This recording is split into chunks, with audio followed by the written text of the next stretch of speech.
Hello everybody, and thank you for watching Skeleton Crew Props. Today I'm going to show you how I made this Skyrim inspired spellbook container.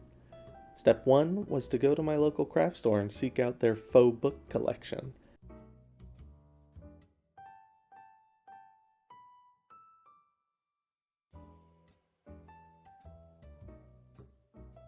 While they had many shapes and sizes, I chose the smallest one as it was the highest quality and wasn't made out of cardboard.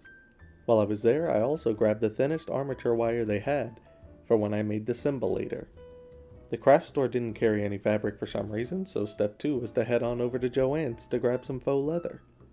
Back at home, the true step 3 could begin by sizing my reference photo to the size of my book, grabbing my closest ramen noodle based sticky notes, and tracing over the symbol. I would recommend using a marker for this as a pen could damage your monitor, although now that I think about it, a marker could bleed onto your monitor. Either way, be careful.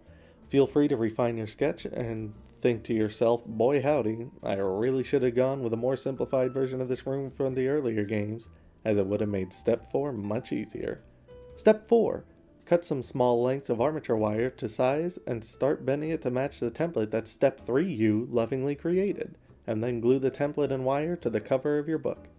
Step 5. Shake, rattle, roll, and do the twist every which way to your faux leather to teach it the meaning of rock and roll and to make it more pliable. A little sandpaper will only make it more stretchy and cooler looking. Step 6. Insert glue into the hardest to reach spots on your symbol, place your leather over it, and bop it down until your little fingies can't take it anymore, or until the glue dries, which is probably the better option. Get in all the nooks and crannies and proceed all around the book until you're ready for step 7. Step 7. Don't be a California raisin-sized dunce like I was and trim your leather so you actually have some to work with. Lay down a bead of glue and wrap the remaining leather around the edge of your book.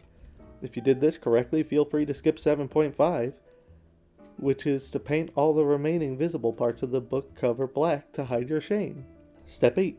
The painting. This little fella had to be purple according to the reference, so I did just that. Slather on a bunch of perp and wipe away most of it until satisfied.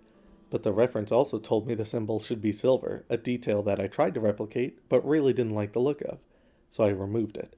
After a final pass of weathering, which entailed dry brushing some dirty brown paint and wiping most of it off, it was finally finished. This janky little prop took a couple hours to grow on me, but in the end, I like the way it looks, I guarantee it. And it's useful too. You could put your prized possessions in there, or your most prized possessions, or even your life savings. And when all is said and done, you can stash it away never to be seen again. I'd love to see your versions of this project. Follow the links below to some social media accounts that I hopefully have set up by this point, and share your makes with me. Thank you for watching Skeleton Crew Props. My name is Nick, and I hope you'll join me for the next one.